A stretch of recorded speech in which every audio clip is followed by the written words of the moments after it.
Hello YouTubers, how you doing? How you feeling this week? Let me know in the comments below, what level quarantine burnout are you in? I have been documenting my journey here on YouTube with late-stage Lyme disease and really pretty much living this quarantine lifestyle for about 5 years now. So I feel like I've got some tips for you all.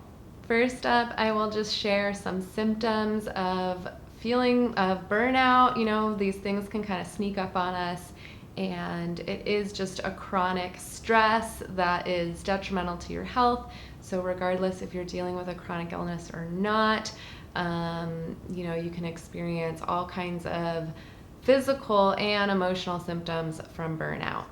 From insomnia to depression, anxiety, feeling detached, inadequate, like nothing you accomplish matters, feeling stressed out, having just emotional or physical exhaustion, increase in any of your symptoms. If you have Lyme or other chronic illness, you could get flare-ups.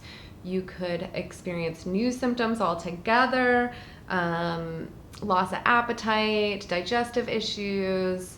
Really just about anything can be linked to chronic stress. If you are feeling any of these effects of just being in lockdown like this, know that you're not alone, it's not your fault, and things can change. Before I share some tips with you, just disclaimer, I'm not a medical doctor. This is not to be taken in lieu of medical advice. I do not claim to treat, cure, diagnose, or prevent any illness. I am just sharing my research and experiences with you. You will find some links down below of the sources that I used for this video, as well as more resources. All right, now that we have recognized that we have burnout, we can start to do something about it. And the first step is just to bring a little bit of mindfulness into your day and start to realize what is bringing you resentments. So a Forbes article recommended to create a resentment journal. So I don't know that you need to do this every single day, but perhaps for like a week, you can just be really mindful and jot down in your journal or on a piece of paper, you know, little things that kind of irritate you throughout the day. And at the end of the day or at the end of the week, look through those things and then decide to fix them. So for example, if you are cooking eggs every day on a sticky pan and scraping the pan every day is like super irritating, and you're having that moment of frustration every single day, perhaps you can, you know, treat your pan, or if it's cast iron, you know, season it or get yourself a new pan, and just eliminate those little stressors as much as possible. All right, so give the resentment journal exercise a try. Don't like spiral out on it and do this every single day. I don't think that's necessary, but you know, a good week or so, try it out and see if you can eliminate a few of those frustrations. In addition to that, I have a few daily habits that can really help avoid the burnout. First up, this practice of getting some sunlight before screen time has really helped me just set the day, and it gives me energy and more clarity in the morning, and it's just been such a joy to start implementing this into my daily routine. So what I do just first thing in the morning is, you know, use the restroom, I get some water in me, and then I bundle up and go either sit out on the porch or take a walk if I'm up for it. Usually I'm just sitting out watching the birds and getting a little bit of sunlight or rain.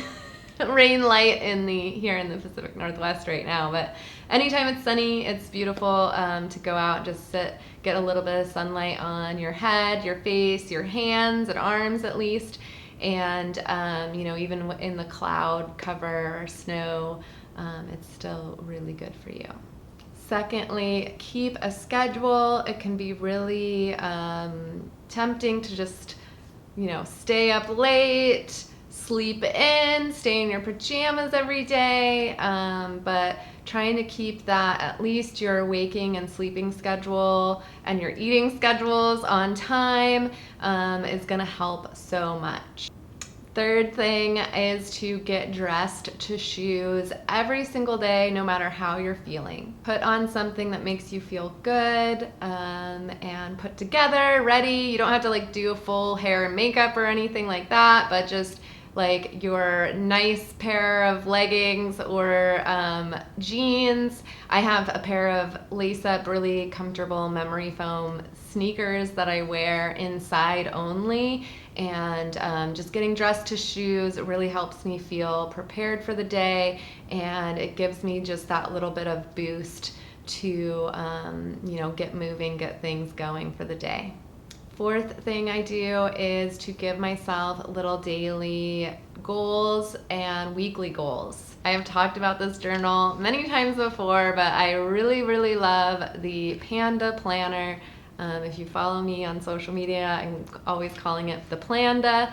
And this was designed by a fellow Lyme survivor who, did all this psychological research and everything, and this is really designed to help you be productive and grateful and bring more joy and happiness into your life. So this helps me, keep track of my daily, weekly goals. It also has like space in here to write out your motivation, to put those like visual end goals in here, and then you can check back with them to keep you motivated, to help drive you through those daily tasks that it's going to take to get there. So every quarter I have quarterly goals, and then I every month plan out the month looking at those quarterly goals.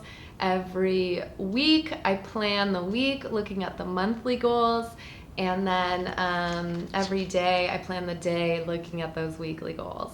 And even if it's just as simple as like organizing your medication or getting on YouTube and talking for 10 minutes, just giving myself those little goals is so helpful to like boost your energy, give you those little dopamine, endorphin hits, and just give you something to just celebrate each week. That's another thing I love about this journal, is each week it has like celebrate your top wins from the week before, and like what you learned and how you'll improve, and just doing those little weekly reviews is huge. I will link above a few videos on how I keep my schedule organized, and a journal practice that I did for the new year, and it's really helpful to do that every quarter as well. My last tip is to cultivate a gratitude practice. I have done multiple videos on this as well, which I will link above. And it can be difficult, especially when in the midst of burnout, when you're feeling crummy and all of that, to cultivate a gratitude practice. So just be patient with yourself, and just try it. Studies have shown that just 7 days can start to rewire those neural pathways in the brain, and it can get so much easier. So just push through for a week of it and you'll be amazed. If you are struggling, just pick one like item, like your pillow or your bed, and then just start to conjure up some gratitude for that, for how it makes you feel, for all the people that made that possible, for the people who grew the cotton and weaved the material and shipped the material, and all the drivers it took, and all the people who created those trucks, all the people who created the roads.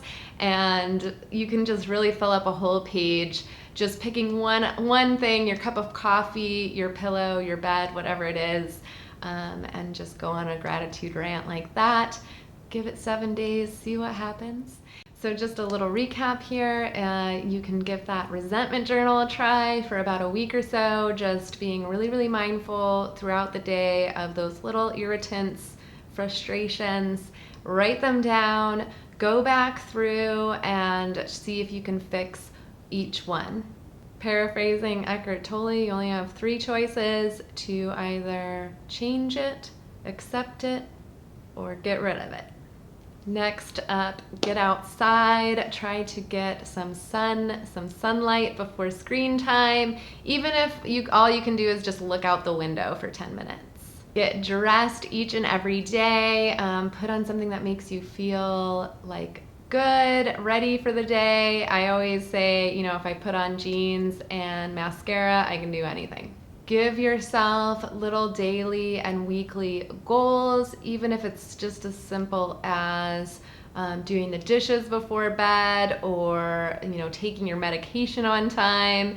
Just those little tiny goals is really going to help give you those little endorphin hits and give you something to look forward to. The primal part of our brain really likes to be working towards a goal. Next up, sticking to a schedule as much as possible, just really trying to adhere to those, waking times and sleeping times, eating times. Set a timer on your phone if you have to. I have my Wi-Fi on a timer, so it kicks me off around 9 p.m. and I start to do my evening wind down practice where I can really get a good night's sleep. Lastly, just cultivating a gratitude practice, whatever that looks like for you. I like to just journal out a long gratitude list. I fill at least 1 page a day. If I'm having a really rough day, I'll do 2 full pages, and that helps to do all kinds of amazing things for us. I actually did a couple videos on that I have linked above, and I know it can be so just feel foreign when you're first starting, especially when you're feeling crummy and burnt out from quarantine and chronic illness. So just be patient with yourself. Give it an honest try for 7 days and see what happens. If you enjoyed this video, be sure to check the links down below to learn more. And if you enjoy my tips, please check out my book, The Lyme Ease Survival Guidebook.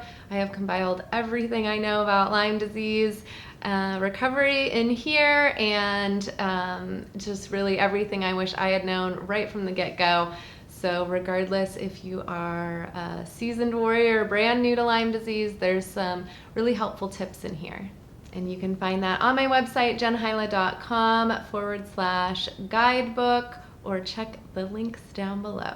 I also offer free weekly classes in my group, The Lyme Ease with Jen Hyla, on Facebook, and I'm hosting weekly conversations on Clubhouse called Lyme Lessons Worth Sharing. You can find me at Lyme Coach Jen on Clubhouse. So please stay connected, and I will see you next week. Be sure to hit the thumbs up and subscribe if you enjoyed this video, and I will see you very soon. All right, keep healing. Bye.